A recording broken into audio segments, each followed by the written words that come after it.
number one, burnout is a normal experience. Okay. Studies will tell you that the burnout experience on dating apps is normal and it's not necessarily the exception. Okay. And so if you're someone who's on dating apps and you're like, fam, I'm tired of swiping left, swiping right, message one day, goes ghost, message one day, doesn't turn into anything, and it just creates this sense of fatigue, you're not alone. Okay. 78% roughly of all dating app users report feeling emotionally, mentally, or physically exhausted. Okay. Among Gen Z, 79%, roughly, approximately, experience burnout regularly, whereas millennials report fatigue at an 80% rate. Okay. So if someone is using dating apps consistently, the consensus can be that burnout isn't a risk, it's just the predicted outcome. Okay. It's like you can almost expect it. All right. And I think it's good to go into why that's there. All right. Not necessarily so much about the statistics in terms of the numbers, but the feeling emotionally, mentally, or physically exhausted. Okay. When you talk about feeling emotionally and mentally exhausted, all right. Well, when you think about the process of getting on a dating app, you see swiping left and right. Okay. This is another form of a social media app, none less different than maybe you getting on Instagram, TikTok, Facebook, all the things. Okay. So it's just another app. It's another mental or, stimulated experience. All right. You go through so many profiles. Okay. For people who are maybe more intentional, some may say, or perhaps there's another angle where it's not necessarily about intentionality. It's just you're on there because you're bored or whatever the case is. You're swiping through a lot of profiles, right? Left, right, and in between. And in the process of doing that, the chances of every profile matching with you is low. All right. And out of maybe, let's say, roughly 50 to 100 profiles that you come across and that you make a decision on whether you want to like or dislike, there's a good chance that you probably may match with uh, what this is off the top of my head, an immediate, few. Okay, it's a lot fewer than maybe the amount of profiles that you actually came across. And so, not only is there a lot of effort put into the swiping, these are just from people who are talking about their experience in dating app. Not only is it the effort in the swiping, and the liking and the disliking, you finally come across a match, right? Thank you for the day, Heart Me Glitzy. Appreciate your time. So you finally come across a match. Okay, the profiles match. However, now that we've got that out the way, it's time to take it to the next step, right? So we break the ice. Who sends the message? And there's a lot of people who might say, hey, there's a match, but there's no message sent. No one wants to break the ice. People are afraid to say the wrong thing. I don't want to look silly. I don't want to look desperate, whatever kind of perception we might paint around that, right? So we're afraid to break the ice. If the ice is broken, perhaps it's a little weak. It's not something to continue building on. The messaging isn't consistent. You might send a few messages here and there, and then it falls off. Okay. Or perhaps this person leaves the chat, finds another match, whatever the case is, right? I'm giving you this, a little bit more of a detailed process that not necessarily explains everyone, but gives a beginning perspective to what these things look like. For those of you who are unfamiliar with dating apps, or to those of you who are on dating apps and you know exactly what I'm talking about, there is a feeling, right, that by the time we finally get a match, now we have to build up the momentum to actually take this beyond the app. And then we finally, perhaps out of the few that match, there's very fewer that you take it beyond the app and numbers are exchanged. A date is actually planned only to get on this date, spend the money, all the things. And whether the date wasn't as hyped up as maybe it was anticipated, perhaps the person that you went on the date with didn't look exactly like how you expected them to be based off of the version of them that you encountered on the app, right? Not a, maybe again for some of you it's a complete catfish, and for others of you it's not necessarily a full catfish. It just you know been on one for 6 months max one time. Now I feel it. And so there's variety of different things, right? So by the time you get the date, by the time you experience the date, by the time you have the you know environment for the date, it doesn't necessarily go as well in this plan. We're back to square one. Okay. And the wash, rinse, and repeat of the emotional, mental, or even physical exhaustion seems very, very, very prevalent. Okay. If you're like me and you've ever wondered, bro, how in the world are there so many single people who complain about being single and yet can't find someone to connect with? Right. This is probably something that plays a role in some of the exhaustion or fatigue that many singles are experiencing today. Okay. And of course, if you want to take into full consideration economic statuses and, trying to keep up with life, I got bills to pay, I got responsibilities to handle, I got a 9 to 5 to work, I got all these things to do. And adding a relationship on top of that and the effort it takes to create that relationship, knowing I'm already tired from all the extracurriculars I got going on around me, you know, that definitely is something that can play a role, right? But I definitely want to unpack all of that just a little bit further as we dive into this conversation because we're just talking about numbers, right? Not necessarily opinions. Is if what they're feeling is right, if what they're experiencing is right, we're just talking about numbers, all right?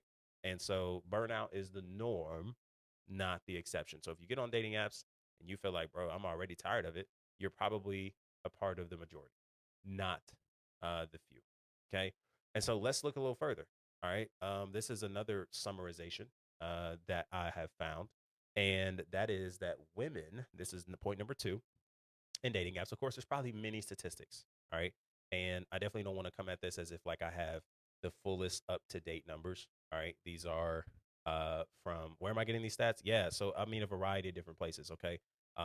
Places like Forbes. All right. I want to definitely give you some references here. I've done some studies through Forbes findings and summarizations. Okay. There's definitely some studies through Yahoo and different, not just Yahoo, but if you go to oh my goodness, like actual case studies among people. Okay, I did do a little bit of due diligence over there as well. I'm forgetting the website. It's like I'm gonna find it. I'm gonna find it and circle back because I definitely don't want to leave that open.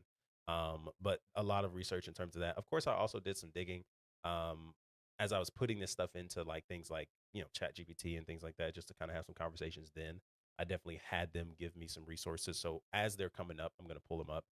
Actually, there is one here from number two that I want to share with you. Okay, so this is the second one. Women feel it more intensely, but men aren't far behind. Okay. So this is still in the conversation of burnout. All right. Women are at a roughly 80% burnout rate compared to the 70%, 74% burnout rate of men. Okay. So here's a actual excerpt from Forbes. Okay. Which is a, relatively, it has newsletters, but it also does some really good studies that I think is a trusted resource so far that I have found. Okay. And I'm always open to being challenged on that. But this is something that is really, really interesting. Okay. And it gives a percentage of the popular dating apps, who's using them, what generation. Okay. But this is something that is so, so interesting that I wanted to bring about. Okay. So the breakdown, this is what it says later in the section of how dating apps make people feel. All right. So the breakdown of those who feel burned out by dating apps, sometimes, often, or always includes the following: millennials at 80%, Gen Z at 79%, Gen X at 78%, baby boomers at 70%. So here's a quote from an individual by the name of Dr. Span.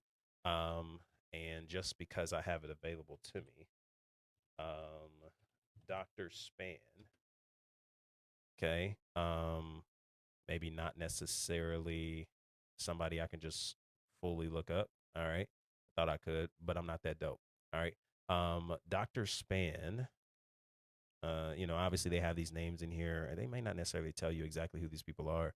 I don't know who they are, and I'm okay with not knowing. But this is a comment that this individual left. People who experience burnout with dating apps are exhausted from constantly meeting new people, failing opportunities, and lies.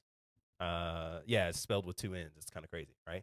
Says Dr. Span. So over time, the unfortunate misgivings of being on a dating app can cause someone to lose hope in the dating process and finding the right person. If I'm honest, okay, this is actually something based off what I've experienced in my work and who sits in front of me. That is a very common feeling. Okay, the loss of hopelessness. Um, these ninjas ain't about nothing.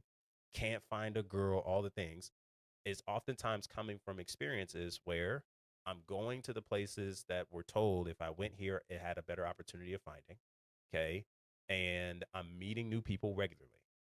Not only am I meeting new people regularly, but opportunities are constantly failing.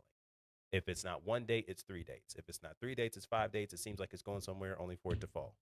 Okay. And not to mention experiencing and having to decipher through so many lies, right? Dating apps don't really give you the full picture, the full painting in the upfront moment. And so this is the perspective that's given. Okay. I'm not telling you what's right or wrong. We're going to have some time to get into some of these perspectives later. I just want to lay the groundwork for what's in front of us. Okay. And we're not just going to talk about this. We're also going to talk about some other statistics like what have people found? Okay. What are the positives? What have people gained? So just stick with me for this portion of the conversation. Okay. And so this is actually again coming further from the statistic that we opened up that men or women feel more burnt out than men. 80% reporting feeling some level of burnout compared to 70% or 74% of males. Okay. So it's said that women lead with an emotional connection and men lead with a physical. This is coming from Dr. Span still. Women might be more burnt out because of the emotional connection, which could have a heavier impact than the physical connection of men. And this is, again, what his opinion says. I presume that meeting different people and connecting at the emotional level could be viewed as a deeper connection, and it could be challenging to heal and reconcile after dating or a relationship that didn't work. Okay. So there's a level of emotional investment that women are pouring into these connections, whether it's sooner, whether it's later, whether it's too much, whether it's too little, whatever the case is, there is some level of burnout that is connected to the emotional investment that women may lead with. Okay. So why do people feel burnt out on dating apps? All right. Well, number one, here's reason one. This is at 40%. 40% of people say failure to find a good connection with someone. Okay. 35% says being disappointed by people, being ghosted or lied to. Okay. And we're going to get into all this because if I'm being honest, experiencing a ghosting, okay, whether that's actually specifically from the dating app or even someone you briefly met and got to know, I think is exposing more of one's inability to process pain at a healthily tangible manner than it is on the ghosting itself. We're going to talk about that. Okay.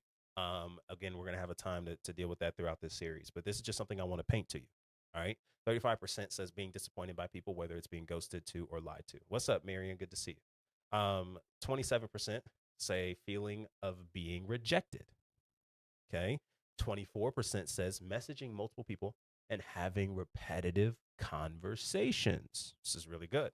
All right. Number or the 22%. Okay. Again, why do people feel burned out on dating apps? 22% of people in this study that they did. Okay. This data is based, if I can back up for a second and have a healthier beginning, the data is based on a survey of 1,000 Americans who have used a dating app within the past year. Okay. And this data was collected from March 27th to April 1st, 2024. So this is a relatively recent study. Okay. Within the last 2 years. All right. So 40% say failure to find a good connection. 35% say being disappointed by people. 27% say feeling of being rejected. All right. 24% say messaging multiple people and having repetitive conversations. 22% say swiping through potential matches. Okay. I'm assuming that might be more on a free plan. That's not necessarily somebody who's investing into the app that they can see their matches. So they're kind of guessing, right? Um, then there's 21% that says time spent using dating apps.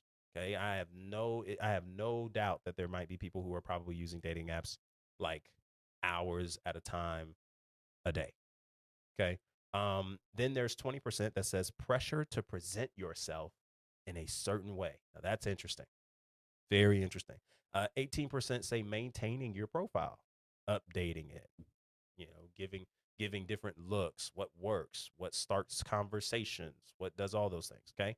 Juggling multiple dating apps at once. That falls at 18% alongside maintaining your profile. Okay. And so clearly people are feeling burnt out on dating apps through many of these different variety of experiences. And if you're being honest, does seem like there can be some directions where we look at it and say that's something more so we can manage, we can control. But again, just some numbers to keep that in mind. So, just off the top, burnout is the norm and women are experiencing it most.